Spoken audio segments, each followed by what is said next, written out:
Hi, my name is Corey Murray. I am a content creator, the former deputy editor of Essence, and it is my absolute pleasure to be here today to moderate this conversation with these two amazing Black creatives. Please, thank you for joining us for the AAFCA and BAFTA Present a Black History Month conversation series, The Struggle to Be Seen, the Black Identity in Media. This is the next installment in a wonderful series that has kicked off with Black History Month here in the United States and will culminate with I'm probably too soon to say this, but look out for something that happened maybe in October when Black History Month takes place over in the UK. This series today is going to be a deep dive of how Black creatives maintain a sense of artistic integrity in Hollywood and how they can best support each other in doing so. Now, I know many of you know these two wonderful creatives, but I am still going to read their receipts, as we like to say here, and let you know just some of the wonderful things they have done. First, we will start, like Queen Latifah said, ladies first. Sally Richardson Whitfield is a 30-year industry veteran. She has been featured in over 20 major motion pictures and has starred opposite a number of Hollywood top actors, including Samuel Jackson in The Great White Hype, Denzel Washington and Antoine Fisher, and Will Smith in I Am Legend. On television, Sally starred in the long-running sci-fi network series Eureka, where she got her first directorial taste after Ava DuVernay kind of tapped her and said, hey, you should be a director. Now she is a highly sought after director, and she is now inked her first overall deal. She's actually in the middle of it with HBO, where she's been directing and executive producing the Julian Fellows period drama, The Gilded Age, and directed the final 2 episodes of the first season of Adam McKay's critically acclaimed series, Winning Time, The Rise of the Lakers Dynasty. Sally returns to both series. I know, I love that show, and I'm not a sports person. Anyway, we're going to get to that. Sorry. Sally returns to both series as director and executive producer, and we cannot wait. Simon Frederick is a highly respected, self-taught artist, photographer, filmmaker, and broadcaster. He was honored to be included in the UK's 100 Most Influential Black People list. He has created and produced and directed multiple award-winning television series, including Black is the New Black, They've Gotta Have Us, and The Outsiders. His portraits are in the National Portrait Gallery, and they made history. They were the largest edition of African Caribbean sitters and were acquired into the gallery's permanent collection. Additionally, Simon was the co-host and lead judge alongside Isabella Rossellini in Skypan's European competition Master of Photography. Simon is currently in rehearsals for his directorial debut as a play and for the play Unseen Unheard. And this production will mark his directorial debut, which will open at the end of April. Welcome to you both. Again, what an honor to talk to you guys. Thank you for having us. So Absolutely. my first question to you is, what was the first time, or when was the first time you saw yourselves in media? Ooh, in media. In any medium. Simon, are you gonna go first? Okay. I'll go first. I think the first time I saw myself on my work. You saw yourself. So. And it could be young Simon or. Yeah, sure. Yeah, first time I saw myself in any medium was a newspaper, a local newspaper article on me for running track. I had won an area competition for 400-meter hurdles as a youth. It was kind of special because my dad took it to work and pinned it up in his office so everyone could read it because those were his bragging rights and not mine. So that was the first time. I would say my first time, now that I've had a second to think about that, was so at 14, I did my first play at the Kumba Workshop in Chicago, which, if you can tell by the name, is a Black theater. And I was doing a play called The Tiger Who Wore White Gloves. that was adapted from a Gwendolyn Brooks poem. And I remember having, I think there was a little tiny blurb in the paper about it. So I think that was the first time and kind of got me excited about being in this industry. So what medium as you were growing up had the most impact on you, or who did you see that looked like you, that you first saw representation in media that you connected to? I think for me, my mother was in the music business and worked at a recording studio. So it was really more about Black music. And that was around me everywhere. My mother was just really loved music. So I think my first concerts were Earth, Wind and Fire, but like when it was Earth, Wind and Fire and they were doing real magic shows, and Stevie Wonder and A Taste of Honey and Commodores. And so, and growing up in Chicago, it was a vibe for me. And I think that, again, it's part of the reason that I got into this business, that music. And in the play that I mentioned was also a musical. So I think music was really my way into Black art. For me, it was magazines. We were getting, my mum was getting Ebony. It was very expensive because we have to pay the importation tax on it. But we were getting Ebony, Caribbean Household, a lot of, Black music. My dad was into, anything that had, or anything that was from Trojan Records. So anything that was out of Jamaica. Being Grenadian, that also included some calypso. But also, we were listening to literally when growing up in the UK in like the 60s and 70s, a lot of our influences were African American. We were listening to literally everything that you were listening to, we were listening to. That was our influence. And, a lot of the UK influences, I wasn't looking that way. That wasn't my direction of travel. It was always, anything that was Black, for me, was my influence. So what would you say now is your connective tissue to being Black? I know for me, it's music, especially if I'm at a concert or maybe a gathering, and Before I Let Go comes on by Maze. And when the whole crowd gets together and starts doing the electric side, I always stop and go, I love being Black. So what for you too is your connective tissue to your Blackness? This may sound odd, but I think it may be when I'm in spaces, which I am most of the time, where I may be one of a few. And I feel it much more when I'm just the only fish there. Or I walk on a set and I see my assistant who's Black and maybe a few crew people. And we have that moment to acknowledge each other in this space. And sometimes it's like if I see a camera operator who's a Black camera operator, because we don't get a lot of those on the set here, I make sure I'm there to go, hey, what's up? Like we have all our little private moments. And I think that that's when I'm most proud and I feel it more. Yeah, I would agree with you there, Sally. I think I would add to that. It's when I'm abroad, it's like I grew up thinking that, or being told that, wherever I go as a Black man, I'm going to be treated as a stranger. So wherever you go and you see somebody else is Black in spaces and places where there are not many of us, it's always this.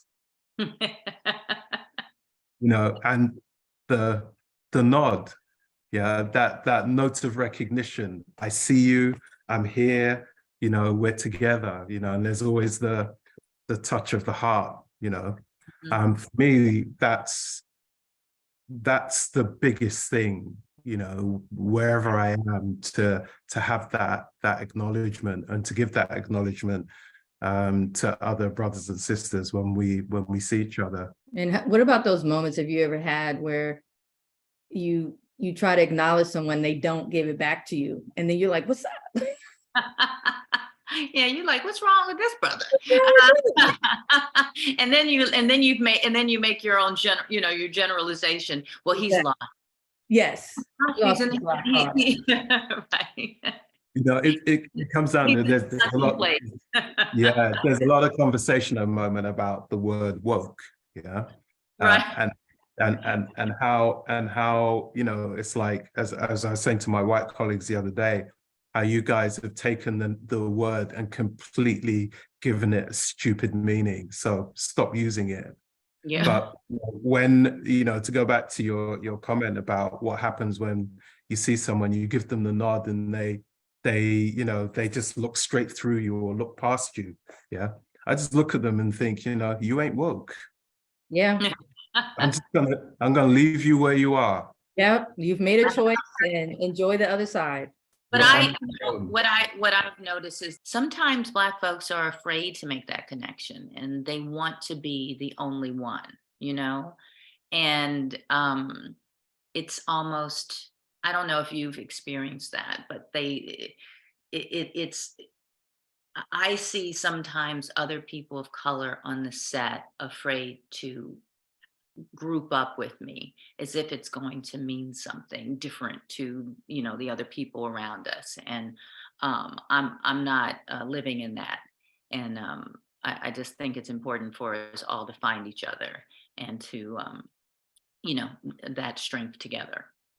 No, that's absolutely right. I mean, I think that generationally, I see the shift, right? I am, you know, I'm of a generation where it's like you're working with people, and somebody else sees you as, you know, somebody else that looks like you doesn't want to speak to you because you're competition. Yep. Yeah. Whereas now it's like I feel like I've been adopted by the Gen Zs. Yeah, I made a film about them for YouTube. They loved it. You know, what's really interesting is seeing how community-minded they are. Yeah, they bring each other in. They're working with each other, right? They're not looking outside. They're looking at who the person to their right is and who the person to their left is. Yeah, and you know, it's like I'm really learning a lot from them. But the thing that I'm learning from them is a community-mindedness that I never had in my generation, or I didn't see in my generation. Both of your answers are making me think and want to ask you both, because you both had very successful careers in predominantly white spaces.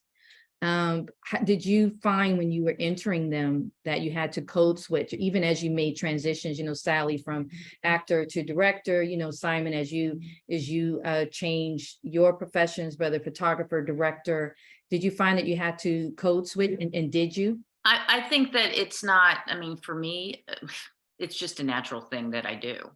It's, you know, I was raised in both worlds. I have a, you know, white father, Black mother. We didn't have a lot of money, but I was able to go to private school. Like, that's where they spent their money. So I'm one way at school and one way at home. I'm one way with this family, one way with that family. So honestly, I think, and that has worked well for me in my career, because it's just something naturally I slip into and slip out of. But I'd have to say that now, the more I have grown in this business, in particular as a director, I'm very much myself all the time. I don't feel like I have to dip in and out so much. I am who I am, and the people around me and the people I work with respect what I do, and they respect who I am. And I love it. I love just being me. Yeah, I think for me,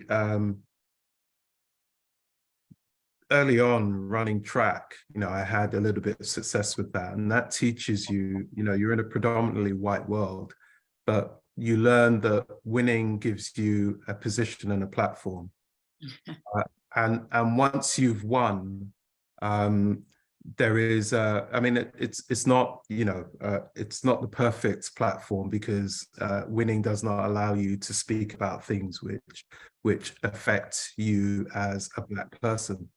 But I've always felt that that was really important for me. It was really important for me to speak up and speak out, and to, you know, to be myself. And when I say be myself, it's like, you know, I remember, I mean, we have, Sally, I think we have the mutual thing of the fact that, you know, Ava DuVernay was the person that kind of like opened the doors for our careers. Yeah.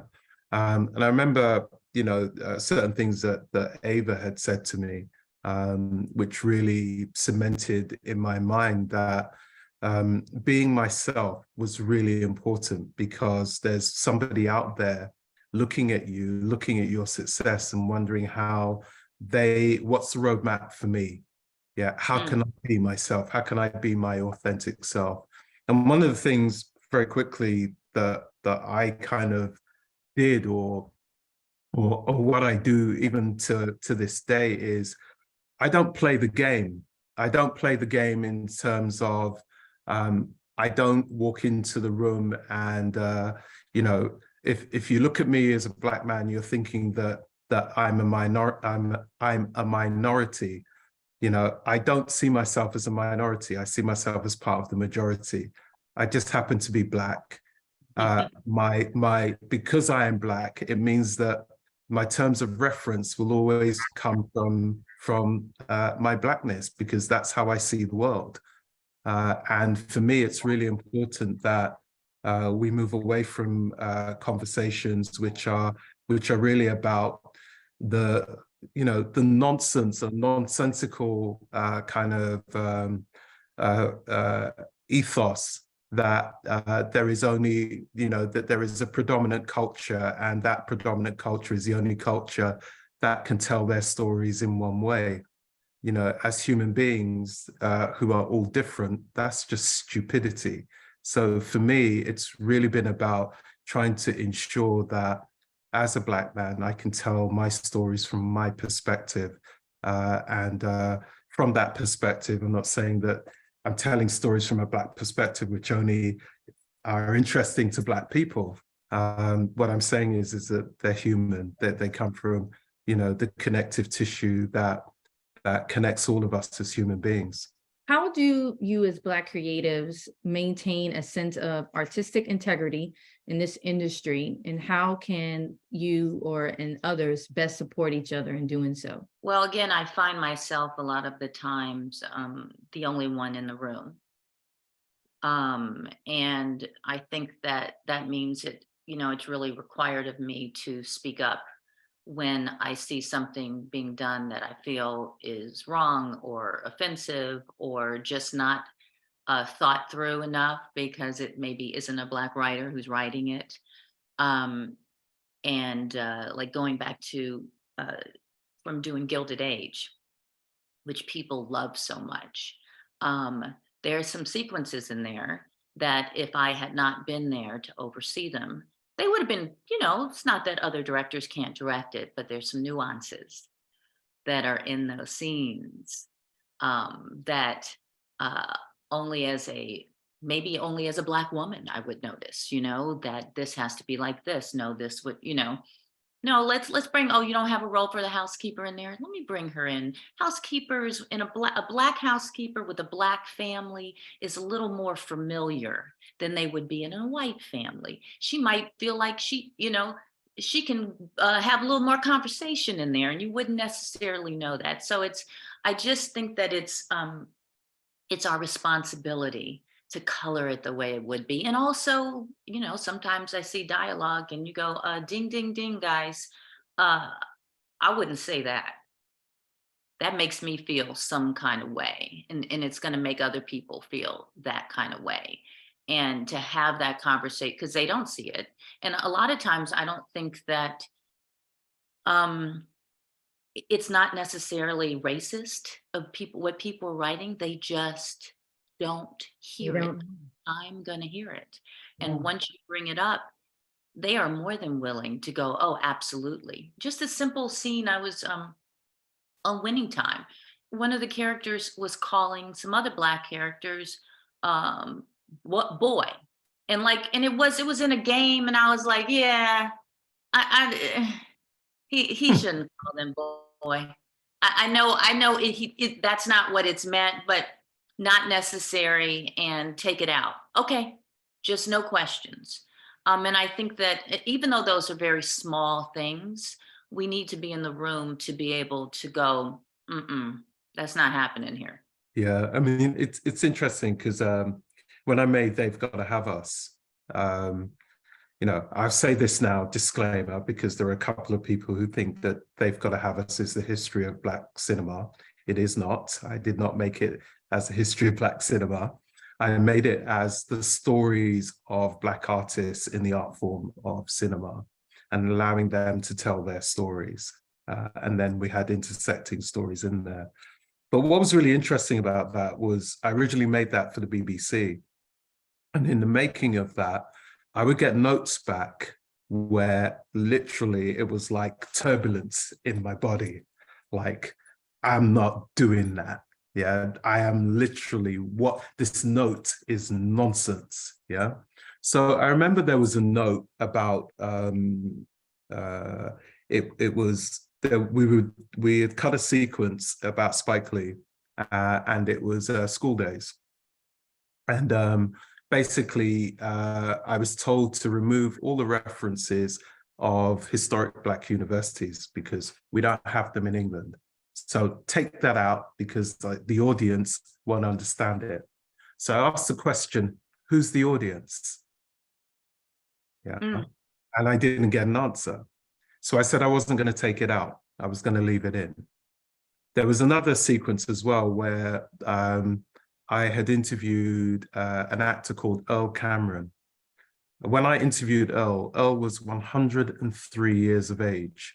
Yeah, his film, when he was 101, he was in Inception. He had a role in Inception. And this guy's memory was incredible. You know, I can't remember what happened, you know, half an hour ago, let alone, you know, what happened in 1937. Yeah. But his memory was incredible. And I realized at that point that this man has sat down and given me a 2-hour interview. And this would probably be the last time he ever gave an interview of this kind. So I had to be, I have to nurture that and look after it, because these are, you know, I have a saying that I call them our babies. Yeah.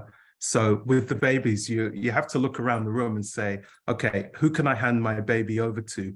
Who's going to look after my baby? And who's going to drop my baby? Yeah. So those are the people. I'm not going to give you my baby if you're going to drop my baby. What was really interesting was when Netflix picked up They've Got to Have Us through AAFCA, and AAFCA had the screening event.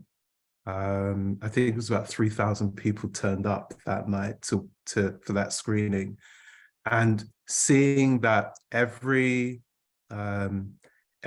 that we decided and fought for to remain within that series, that the people watching laughed in the right place, cried in the right place, you know, and understood, you know, that we had ensured that we had been the custodians of the culture and made sure that it was done correctly. Because, you know, there are people who make decisions about our work that I always say that they're, you know, like you said, Sally, you know, it's like, this is not, half the time it's not racism. Yeah. They just don't get it. And just because you don't get it, I'd be like, you don't get it, but everyone else will. Yeah, absolutely. Trust me. Yeah. You have to, that's why you have me here, or part of the reason you have me here. You have to trust, you know, you have to trust that I know about my community. You can know yours. I know what they're going to like. Yeah. And that's the thing, you know, it's like, I always say that there are a lot of people in in the way of our ideas, you know, who commission our ideas or who are executing our ideas or whatever, who culturally, you know, don't have the education and the understanding and the sensitivity to be the custodian of those ideas. So I always, you know, try and as politely as I possibly can, which sometimes doesn't come across as being polite, but I always try and ensure that those people are not standing in the way of something that they can't be the arbiter of what, you know, a few million people will find interesting, that one person. So just trying to get them out the way of their own egos sometimes is sometimes the job that I find myself having to do. Yeah, this reminds me of what you're talking about. I always think about hearing, I think it was Lawrence Fishburne talk about when he was filming What's Love Got to Do with It. And there was a scene with him and Chi McBride. And I mean, granted, he was just an actor. He was like, two Black men wouldn't speak this way, especially at this moment. There was a scene in a diner, and he said he just felt empowered to take the script and literally rewrite the dialogue as they would speak. And so I guess that makes me question, I know you can make these kind of changes that you're talking about as directors, but were there any other times that you voiced your opinion when you were not so in the driver's seat, so to speak, or you had the power to make a change? Absolutely. In my time as an actress, I've always been someone that I'm not saying that. Or, um, I'm just not saying that. You're not going to make me betray who I am as a person. And then also having those moments where you're there just going, this doesn't fit in my mouth. I wouldn't say this. This is not how this person would say this. I've been lucky, I think, that I've really been around people who valued my opinion and didn't push back so much. I think more in the directing world is when I have to really convince people that, you know, that's just the wrong direction. But for me, I've always spoken up. Yeah, for me, it's because most of my work has been work that I've created myself. So it's always been the network or the studio or the broadcaster who have some kind of nervousness about what the audience is going to think and feel. And it's usually just, you know, two people, you know, who live in some outback in England somewhere or wherever, you know, in the Midwest. No offense to anyone who lives out in the Midwest. But that's what they're worried about. And for me, it's really important to not let their fears become my fears. Yeah. And I remember seeing a quote from David Lynch saying that, you know, that anyone on set can have a great idea to put in your film. Could even be a little suggestion that the lady making the tea, you know, says. Yeah. But never let anyone with a bad idea, you know, never put a bad idea in your film. Yeah. So for me, I've always kept that. And, you know, it's like I said earlier, you know, people making notes or making suggestions who feel that it is their position and power to do so. I will always push back on that. And if it don't feel right, it ain't going in. Get out of here with that stuff. That's what's pretty much. Exactly. You've both made references to Ava DuVernay as someone who has, you know, helped your careers. So what qualities or other successes do you look for in Black creatives that inspire you to want to support them? And aside from Ava, is there anyone else who's made a difference in your career and why? I mean, Ava really is the biggest. I don't know if I would have been directing at all or known I was supposed to be a director without Ava literally saying to me, I think you're a director and you don't know it, which really sent me on this journey. Literally from the day that she said that. But I did find once I had made the decision, I had so many people who were willing to help me and teach me. Directors like Oz Scott and Eric Lonneville, and these are all TV, wonderful Black TV directors who were really who were there to guide me while I was directing. I'm like, where I could call and say, hey, I have this sequence. I haven't done this before. Oh, I'll get on a plane and come help you. So I found that people, I think there was a time when there weren't many of us. So it was more of a competition thing. And now there is a bigger community of directors and creatives who really want to pull you up and help you. And I have found that very exciting. And it's what I try to do now too. As I see I always, before COVID, I always had someone on the set shadowing a mostly Black women, shadowing me on the set. When I had an opportunity on The Gilded Age to bring some other directors, another Black director in, I did. The more I can usher people along and let them and teach them what it means to grow in this industry as a director, I have to do it. And then just for myself, I have to be, I work really hard to be the best at what I do, because I know that everyone who's coming after me is going to be judged judged by how well I do. Unfortunately, it shouldn't be that way.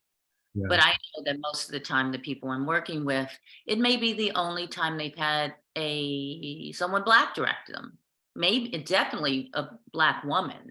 A lot of these crew and producers, they haven't worked with it at all. So if I don't do great, then that next Black woman who comes in, they're going to go, those Black women directors aren't very good because I didn't do a great job. So I don't know. I think I kind of went off on a different tangent, but it connects to me. Yeah, I agree with everything that you literally just said. It's like the only chip on my shoulder when I'm working is that I have to be the best that I can be, and I have to make the best work that I can make, because I know that I can't. Can I swear? Yeah. Go right ahead. I can't fuck it up. Yeah. Yeah. I don't have the option to fuck it up, because if I do, maybe that puts the next person 10 years back. Yeah. The next person that looks like me 10 years back. And when I mean looks like me, could be male or female. Yeah. Or non-defining. Yeah. Just happens to look like me. So it's really important that, for me, that I do right, that I have a multicultural set. Yeah. Mixed genders, mixed ethnicities. I remember I gave a chance to a brand new editor on They've Gotta Have Us, and she cut this amazing sequence, which was the opening sequence of Malcolm X, where Ernest Dickerson is talking about the one shot that was created with Shorty walking, and the train going by and everything. And literally, she cut that. It looked like he was literally looking at it and telling her where to cut it. And it wasn't. It was just, she just had his transcript. And, she's young and she's Iranian, and, it's like most people weren't giving her a chance to come in and to do a job, because she just didn't fit the bill. Yeah. Now she's forever working, which is brilliant. But I just wanted to go back to your question, who were the people? when I made They've Gotta Have Us, I was told by the BBC, someone in BBC Worldwide, I won't mention his name, although I could, that that it was impossible to distribute They've Gotta Have Us because it had too many British and American stars to make it viable for worldwide distribution. And I was like, sorry, this guy was speaking, and I was confused by what he said. So I said to him, I'm sorry, could you repeat that? So he repeated it. And I was like, you know what? Actually, your sentence only makes sense if you add the word black to that. Yeah. So I remember having this conversation with David Oyelowo. And at the time it was like 2019, beginning of, I was having treatment for cancer, and I was literally sat in bed, and my wife gave me the phone one day, and it was David on the phone with Ava, and Ava was like, you know, we're gonna do something with this film, yeah, and basically she put it on, walked it into Netflix. And then I got better. Surgeons cured me. And I came over, and literally Ava introduced me to, the US market. But what was really beautiful about it was, and sorry, I've gone off on a completely long tangent here, but also Spike had said to me, go and visit Charles Burnett. And I remember meeting Charles Burnett, the writer and director of Killer of Sheep. And he said one thing to me. He said to me, I asked him why he became a filmmaker. And he said to me that he became a filmmaker because film had been used as a form of propaganda against Black people since the inception of film. And his job was to unpick all of that. When I heard that, I knew exactly why I do what I do. Now, do you find that I'm really sensitive to work that I feel is building into stereotypes that are by us? It hurts me when I see work by very big names in our industry, I will not say who, that I know is cheap and dangerous. It just pisses me off because I know that there are people that have more power who could do better work and choose not to, and choose to make it just about the money. And I don't get it. I don't understand how, Excellent question. No, I hear you completely, because when you've sat down with a Charles Burnett, or you've sat down with Harry Belafonte, and they start telling you about what they went through and why they made the decisions that they did, and that without them we wouldn't be where we are today. Yeah. It hurts me when like you said, Sally, it really does hurt me. There are people who have called me arrogant and all of these things because, if something is, there was a time where I used to get really upset at whenever we use the term Black excellence. Yeah. And I got upset with it because basically there were times when the work was shit, it wasn't excellent. Just because it was there, people were saying, hey, it's Black excellence. And I was like, this isn't excellent. Don't call something excellent. Just because it was made doesn't make it good. Yeah, and you get caught in a place like what I do is I don't want to tear our stuff apart.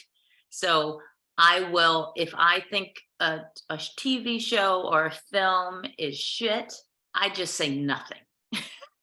That's my route now. I say nothing. I'm not going to, I'm like, I don't want to tear another brother down, but I'm not going to pretend, because you'll have all these people pretending that this is a great piece of work.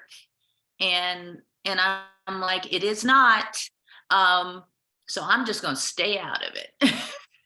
because I don't, it's such a hard spot, because you know what, if all of a sudden I decide I see your film and I'm like tweeting about it and decide I didn't like this and this and this, that may hurt you as a, you know, so I don't know. It's very hard. I wish people felt more responsibility to the culture to be great and not to accept just that you got it done. So now it's supposed to be great. No, I think that there's a fashion designer, a Black fashion designer here who's a great friend of mine and a really great mentor, Oswald Boateng. And I remember Oswald saying to me one time, look, you know, the thing about it is this: we as Black people should be able to have our Black people committee where we speak to each other and it doesn't go outside. Yeah, so we don't air our dirty laundry outside, but we can speak to each other, okay, and do so in a way where it's like, this is all about love. Yeah, we're just sharing love with each other. Yeah, this is not hating on each other. This is about just ensuring that we have quality control. Yeah, and that we care about the images and messages that we're putting out there about ourselves. Okay, I'm going to take a pause right now because we have quite a few questions in the Q&A chat. So let's get to, I'll do the first one, and this is directly for Sally from Devon Edwards. What is your advice to filmmakers entering the space of faith-based films and how to garner the attention of mainstream? I don't know really about the direction of faith-based. You know, I think that what I always find in anything that you really are trying to get a deeper message through, try to entertain first, because that's the only way that people want to hear that message. Mm-hmm. There has to be a way without you just telling me, mm-hmm. believe something. Mm-hmm. I feel like you have to trick your audience to give them a different meaning at all times. Okay. And that's how people receive it. So that may not be answering your question. I don't know if I'm in that piece, but I think, that as you're writing, I don't want to go to any movie where I know the whole time I'm being hit over the head with something to learn something. I think it has to happen organically and entertain me while I'm learning. And that's for any genre you're doing.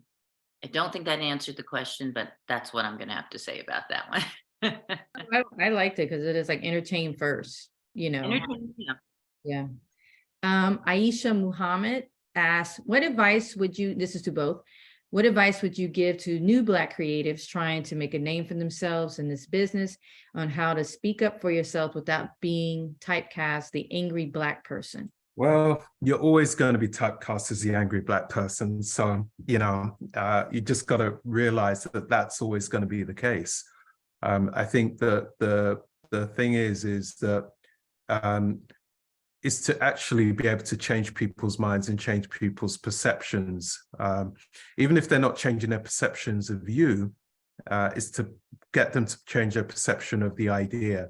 Yeah, because it may well be that you are sticking up for an idea, or you're sticking up for a way of doing something within your film or within the project that you're working on, and people are coming at you as you're going to be angry. Yeah, like I said, you know, that may never change. Yeah, but you can not lean into it. I mean, listen, as you move into this business, it is political. It is you are always, you know, ducking in this way, and how do I deal with this person? So it takes people skills. Yeah. So you can, and again, people say all the time, well, we hear you're really tough. And I'm like, me? I'm like, I think I'm really fun and nice. That's because you have an opinion. That's because I have an opinion. But this, I don't want people to think that you go and you write your thing and you just say whatever you want to, you're going to be who you're going to be. There's some massaging to that if you want to grow and get what you want. This is politics up in here. So at the end of the day, don't shoot yourself in the foot trying to be 500% who you are. How do you get what you want at the end of the day? And that may mean, you know what I'm saying, Simon. You got to. I'm there. I'm absolutely there with you. A little bit of the dance to do, if I'm being honest, to get what you want at the end of the day. And for those new creatives out there, writing your own content is going to be your ticket. If you write it and you believe in it, only you know your perspective, then you can really fight for it. Yeah, the only thing is though, as well, to add to what Sally's just said, absolutely right. It is about people's skills. It's like sometimes you have to kill people with charm and with love. Sometimes you will have to stand on your sword. But the thing that you're going to have to measure is which hill are you going to die on today? Yeah, and that means that you can't argue for everything. Yeah, you have to work out which is the thing that you are really, that's the thing, that's a hill you're going to die on today.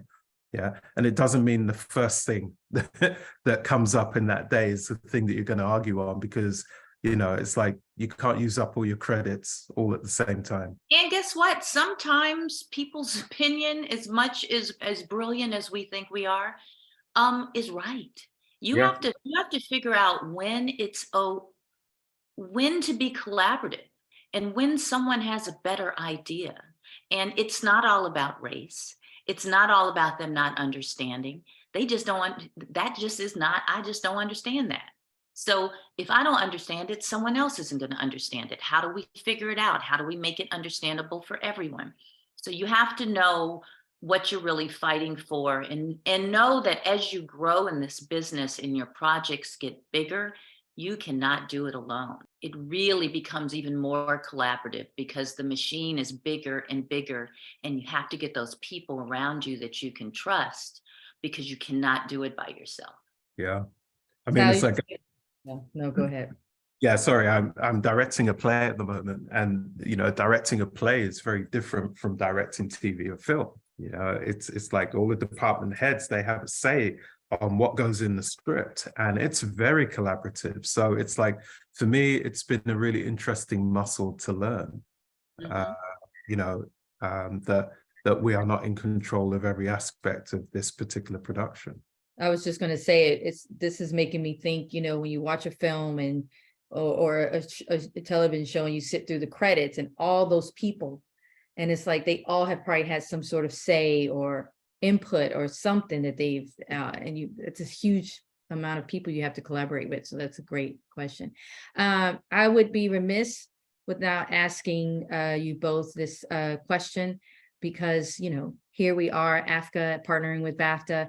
What are the differences and opportunities between the UK and US that you find as Black creatives? That was Simon already gave a deep breath. I did. I mean, only Simon, I'm not going to know, what it's like there. I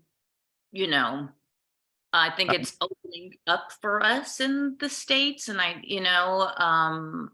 although if you still look at the numbers, it's small. But I do think that there's a time, because we really are behind the camera more and creating our own content. And you do have producers like Ava and Lena Waithe and, and many more, obviously, that are really leading the charge. But it's still hard out here, because we still have to go to somebody to sell it. I was having a meeting with Will Packer last November with Will and Alex, and we were talking. You know, it's like three Black guys in a room talking about the industry, and you know, there came a huge realization for me. You know, because I think since 2017, all my work has come from the United States, even though I'm based here, because I really feel like the market here in England is for the stories that I want to tell, the market's contracting. Yeah, for the stories I want to tell, the market is increasing for me in the United States. But going back to the Will Packer story, what was really interesting was that 99.9% of us who are pitching ideas to white people. That's the reality of our industry. That's the reality of our situation. You know, so I always say that the people that commission my work are brave hearts. They're people that understand the power of the story and understand that story can live. You know, it's not just redacted by race. That it has a bigger story to it. But yeah, it was a sobering moment to know that probably the only person who can commission his own work is Tyler Perry. Yeah. And then, you know, we're all privy to the news and the way Hollywood is shifting right now and downsizing.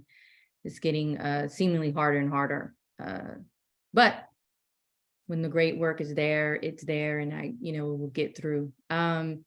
We have just 3 minutes